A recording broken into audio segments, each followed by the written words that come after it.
Welcome back to Life North of the 54th. I'm Garett Brown. And I'm Preston Brown. We're happy to have you join us today on our podcast. This episode, we wanted to share with you something that we found interesting. Last year, we talked about Dr. Mary Percy Jackson, and there are lots of interesting things in the Peace Country, and they affect people in so many different ways. And this time, we were interested in talking about the W.A.C. Bennett Dam. Yes, the W.A.C. Bennett Dam is named after the politician Bennett, who was a politician in British Columbia in the 1960s. Yeah, it's a massive hydroelectric dam built on the Peace River in northern British Columbia. It is built a little bit upstream from Hudson's Hope and is one of the largest earth-filled dams in the world. Yes, the dam is so large that it stands 186 meters tall or 610 feet high from the valley floor. And the dam itself has created the largest lake in the province of British Columbia. And the third largest artificial lake in North America. Yeah, to give it perspective, the lake runs north and south 250 kilometers and 150 kilometers east to west. It covers a total area of 680 square miles and easily seen from satellite imagery from space. Yeah, so if you want to find it, just go on the maps and you'll see this huge lake that in the shape of a T in northeastern British Columbia. The T is because we have the Finley and Parsnip rivers combining to form the Peace River. So as it comes from the north and the south, they combine into the Peace River as it goes east out of the Rockies and down towards the plains. The dam makes Williston Lake, which is this massive lake that we're talking about, and the lake fills the Rocky Mountain Trench area. So the Rocky Mountain Trench, also known as the Valley of 1,000 Peaks, extends practically 1,000 miles from the Flathead Lake, Montana area to the Watson Lake, Yukon area. And in the Rocky Mountain Trench are four major river basins: the Columbia, the Fraser, the Peace, and the Liard. It's a very big stretch of mountains and often used for visual navigation from airplanes because it's the valley is so distinct as it divides the Rocky Mountains. Yes. I have seen all those rivers, the Columbia, Fraser, Peace, and Liard, and they are all grand rivers. Yep. They're all pretty big. Yeah. And so the dam was between 1960 and 1967 was when the government of BC decided to construct the dam and chose the location specifically up towards Hudson Hope. The dam was part of a two rivers policy by Premier Bennett, who had the idea to put hydroelectric dams on the Peace River and the Columbia River as part of a grand injection of jobs and industry for British Columbia. Part of this idea, even though the Columbia River, known mostly to go through the northwest United States and out by Portland, its headwaters are in British Columbia. So the idea was to put a dam on the British Columbia side and to generate electricity there. Of course, the United States would not necessarily be happy in taking all of that power away. So Bennett wanted to sell electricity to the Americans. Yeah, but the problem was the provincial government wanted to sell electricity to the American federal government, but they had to go through the Canadian federal government to sell that electricity. And the Canadian feds were not happy about that. The project was a little bit rough going, but the dam on the Peace River did end up happening, and it was built in the early 1960s. Yes, I think that's interesting because our grandfather on our mom's side was from the United States, and he went up with a relative to work on the Peace River Dam, the W.A.C. Bennett Dam, back in the early days. And I think that's one of the things that influenced him to return to the United States and then return again to the Peace region to settle with his family, and even his parents came with him. That's one of the reasons in our heritage why we are from the Peace Country. Yep, that's right. For some, it was work. And then for others, like our father's dad, it was agricultural opportunity, the rich lands of the Peace Country. The construction itself used a cofferdam, which is a temporary dam used to drain a portion of the waterway for construction purposes, because it's a really intense engineering project to put such a massive earth-filled dam. So you have to basically reroute the river while you build a dam in the river. They managed to do it. It took a lot of work, but they actually managed to do it ahead of schedule and on budget, which for a government project is, rather astonishing. Yeah. The work involved over 20 unions, and they were bound by a 10-year contract. A 10-year construction contract for myself, having worked in the construction industry, would be rather intimidating and skeptical of a contract of that length. Yeah. Especially considering many of the people who worked on the project were not hired before the project started, but they were hired during the project and probably left before the end of the contract. It is considered to be a successful project considering how remote the location is and how far it was from civilization. Though we grew up not far from it, by world standards, it is far from a metro area. Even though the dam was built pretty far away from civilization, there were people living in the area. The Tsek'ehne people were living in the Rocky Mountain Trench. Their ancestors had used the 190-mile natural route, which they called the Trail of the Ancient Ones, along the Finley and Parsnip rivers.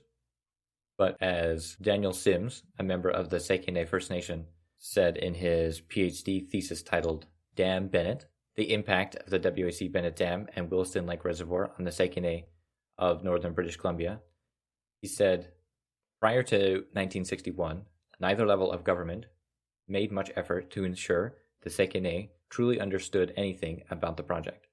Apart from some brief interactions by inquisitive newspaper reporters, nobody even spoke to the Tsek'ehne about the project. After 1961, Indian Affairs more or less handled the entire matter for them.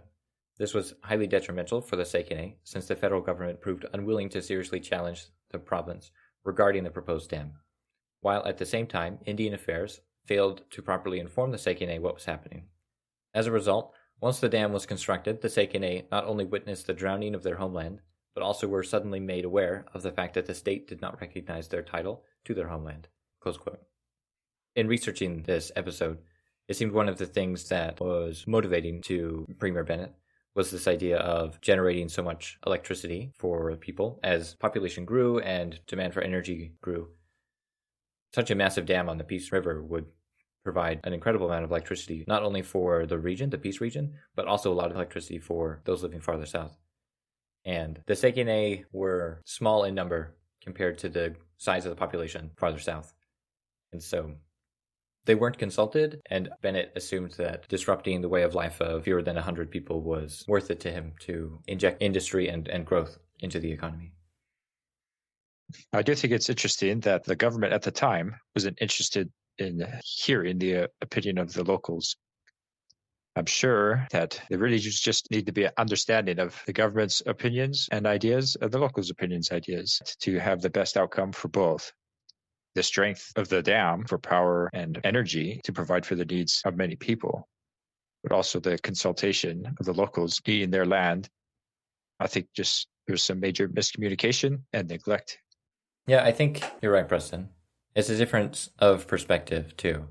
Bennett believes that any natural resource that was not used was wasted, so he pushed for the development of ways to harness the enormous, unrealized hydroelectric energy power potential of the Peace River. And Cole Harris, from his 2002 book titled Making Native Space, wrote that the idea of progress was also an attitude towards land, because progress was seen to be manifest in the growing European ability to dominate nature. In this light, people whose marks on the land were slight and whose lives were tuned to the rhythms of nature were obviously unprogressive and backward. Close quote from Cole Harris. Not necessarily that's exactly what Bennett believes, but it's a much different perspective to have a European idea of progress and civilization, to see such massive rivers and such potential for hydroelectric power, compared to the way of life of fewer people who in a lot of ways don't seem to be using the land because the land seems unchanged by their interaction with it. You know, it's just a different way of life that, yes, it's really frustrating from both sides. Yeah, I don't know. There's no good answer, Garett, right? But understanding all sides from all parties is really where the best decisions can be made. From what I understand, the neglect of the Tsek'ehne people was devastating to them and their way of life. And while there is more that can be done for reconciliation with them, BC Hydro has tried in some ways to bring more light to their actions from the past. In a renovation to the Hudson's Hope Visitor Center, BC Hydro says that standing next to this huge symbol of power, the dam itself, it's hard for people to realize that up that canyon and across the mountains are people who lived and thrived and were part of the land. And that valley was flooded, taken away from them, with many of them not really understanding what was happening. Close quote. Yeah, it's difficult. It's difficult to wrestle with the things that have happened that have affected people when it is both devastating and beneficial. Yes. And I think that's one of the important things about learning history in general, is to be able to understand what has happened so that when it is current times turned to make decisions, that they will be better informed, make better educated decisions to help benefit all those involved when a decision such as hydroelectric dam is to be put in place. Yeah. Preston and I are not trying here to solve issues created by the W.A.C. Bennett Dam. And we're also not claiming to have a solution for reconciliation. We wanted to do this episode because when you look at the Peace Country and you see the W.A.C. Bennett Dam, it stands very prominently as a very large and interesting feature in the Peace region. And that's what drew our attention to it. And as we sought to understand more about the dam itself and about its size and, facts about it, that's when we came across more about the story that I had not heard before, coming from, European descendant that I had not learned before about the Tsek'ehne people and the devastation that was caused to their way of life by the dam. So I have complicated feelings, but we wanted to talk about the dam. We wanted to talk about this story, and we wanted to share our experience of it and what we have learned from it. Yeah. There really is no solution for past events that can be corrected for past events very well. So we feel the need to present the information and the history itself because we find it interesting and we find that we can learn from this event and experience from what we've learned. There is a fantastic Canadian documentary directed by Luke Gleason that was released in 2021 titled The Scattering of Man. You can watch it on CBC Gem. So if you're not in Canada, you might need a VPN or something to watch it, but I highly recommend it. It was about 75 minutes long, and they go through documenting a lot. They have a lot of historical footage to see as well. Very grainy. It's 1960s. Cameras were in color. Cameras were in color, that's true, but they were not high definition. But there are some very beautiful shots of the Rocky Mountain Trench, and Luke Gleason tells the story of the Tsek'ehne people, and I was deeply moved by it. It was really devastating to see the trauma that the people went through, of the displacement, death, and the destruction that these people experienced, that these people are paying with their lives for power for this electricity by BC Hydro. We'll put a link to the video in the show notes if you're interested in going to watch it. I do recommend it. Yes. There's a popular saying that hindsight's 2020. If we do all the things that would happen on a project like this, would the project have been done differently? But that's what we learn from history. It's how to do things differently to make improvements in our own lives and our own society. Yeah. There's a lot we can learn. And I think that there's also a lot that we can take for ourselves.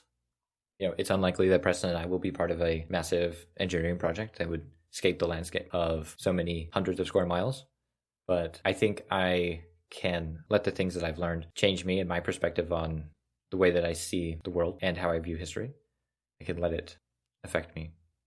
Yeah.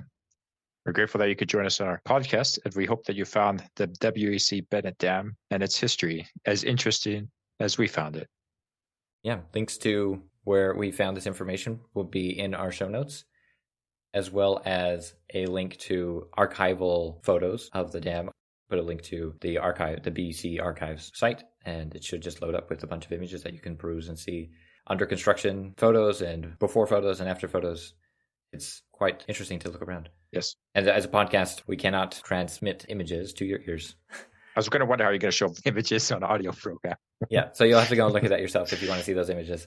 But yeah, thank you so much for listening. If you have feedback for us about things that we've talked about, you can email us at lifenorthofthe54th@gmail.com, or you can go to peacecountrylife.ca/feedback and let us know. We'd love to hear from you. Yes. Thank you for listening, and we hope to see you on our next episode. Take care.